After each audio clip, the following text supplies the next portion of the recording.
Welcome to the channel, talking all things Zelda. Okay, so Nintendo keep catching me out with this. I'm in the middle of making theory videos and they keep dropping awesome new Echoes of Wisdom trailers. So only one thing to do, of course. Break down some of the new details and highlight some you may have missed. And stick around until the end where I'll run through some interesting quickfire details. So let's dive into this and let me know in the comments if there are any other exciting details you've spotted. I'm also working on a thought-provoking concept for Echoes of Wisdom just for fun. So make sure you subscribe if you haven't already for when that drops soon. Okay, let's start with a huge detail, and this one shows yet more evidence of the influence the Wild Era games have had on Echoes of Wisdom. It's in this shot here. Do you see it? That is a Lionel, and it's incredibly cool that we are going to get the chance to encounter this formidable enemy in this art form. In fact, the new trailer has given us even more information on enemy types, and the variance we can expect in this game is already staggering. Here we can see new enemies with axes, similar in stature to Darknuts, that feature in many games in the Zelda series. And in this snippet, we get a glimpse of Lizalfo's type enemies. You can tell it is from the way that they jump around the room.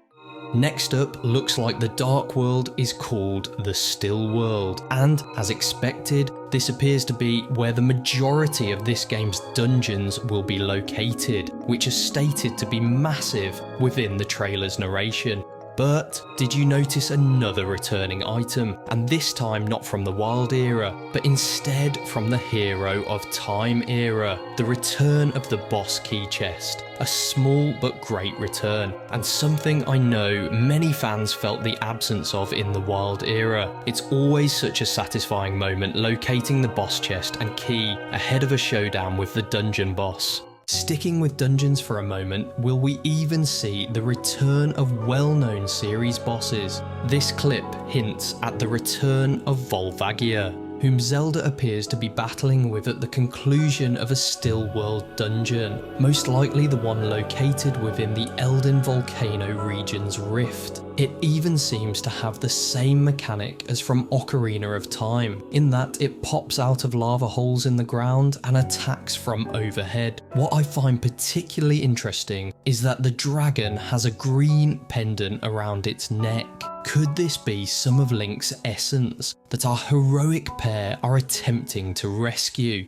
In terms of the next detail, I've previously touched on the D-pad being required for more than just echoes, and the reveal of Sword Fighter form Zelda is quite simply superb. And for anyone that was still on the fence, I suspect they just fell off it. Not that I or most of the community needed any further convincing, but the fact that Zelda can fight alongside her echoes, should she so wish, is a great addition. Though I loved the clip of her deciding to take a nap during the boss battle. This princess has some swagger. Leveling the ability up is also a good concept, as I suspect Zelda could feel overpowered otherwise with all her echoes and other abilities. Might the Great Fairies be how we go about achieving this? And sticking with the D-pad for a moment, we get our first look at the new and improved Dampé. Dampé the engineer, who constructs clockwork gizmos. Automatons is the name the dev team has coined for them. And I must say, Nintendo is really showing off now. Their creativity when it comes to developing new items and weapons appears to be limitless. The fact that automatons vary from echoes is a nice touch, and I like how their use is limited by damage taken and by the need to wind them up, rather than by tri-shards, as it gives us yet another way to approach various situations. Look how cool this tech-type bomb is when it blasts off like a rocket, almost saying its work is done here, time for it to leave.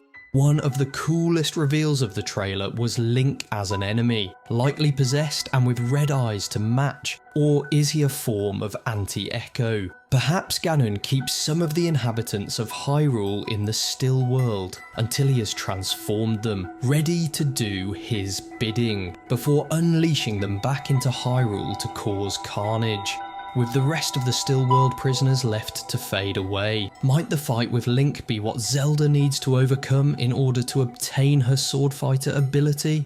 Next, I'm really intrigued to discover the Paraglider Man's role, who already featured in the Japanese artwork for Echoes of Wisdom, and I don't know about you, but for me, he immediately brings a well-known Zelda series character to mind. Will this character be this game's version of Tingle, playing a similar role to that of our favourite green-robed fairy lover in such games as Majora's Mask and Wind Waker, in that he could help uncover various sections of the map by either selling area maps or providing something unique, such as aerial intel on the game's various regions. It looks like he is landing on a stone platform that has the symbol of a stamp etched into it. Perhaps he stamped Zelda's map with points of interest. Let's briefly talk about Rift environments. It seems interesting that the still world dynamics will be influenced by that of the various regions from across this iteration of Hyrule.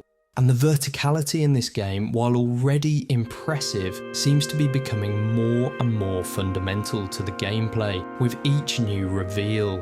Finding different ways to traverse this world may end up being one of the most satisfying elements of the gameplay. A few quick fire but interesting details to finish off then. Singing frogs are back. Are we going to see the return of the frog choir from the Hero of Time era? Zelda can catch fairies in a bottle simply by jumping into them. No need for nets. Horse jump racing seems to be a thing within this game, because why not? Could this be the return of sumo wrestling, such as we saw in Twilight Princess? There may be no connection though, as the Zelda series does like to use training rooms or circles to test the abilities of our protagonist. Acorn gathering might be a mechanic in Echoes of Wisdom, likely used to power something up once you give enough of them to this guy. I wonder what they could be used for. In this clip, the Rift Essence attacks Zelda in the form of a blob, but then splits off and transforms into multiple still world manifestations of different varieties. The likelihood is that these manifestations will become more powerful, in line with progression. And what is this unique jellyfish type object that is shown in the Echo Select bubble here? I thought Zelda may have used this to summon the fountain, but upon slowing the frames down, the fountain is actually coming up through the floor. So what do you think of the new trailer? Are you even more excited to play Echoes of Wisdom? Let me know in the comments below. And if you share my passion for all things Legend of Zelda, please help me out and hit that subscribe button. I've got lots of stuff planned, including some more interesting theories on Echoes of Wisdom. Thanks, have a good one, and catch you next time.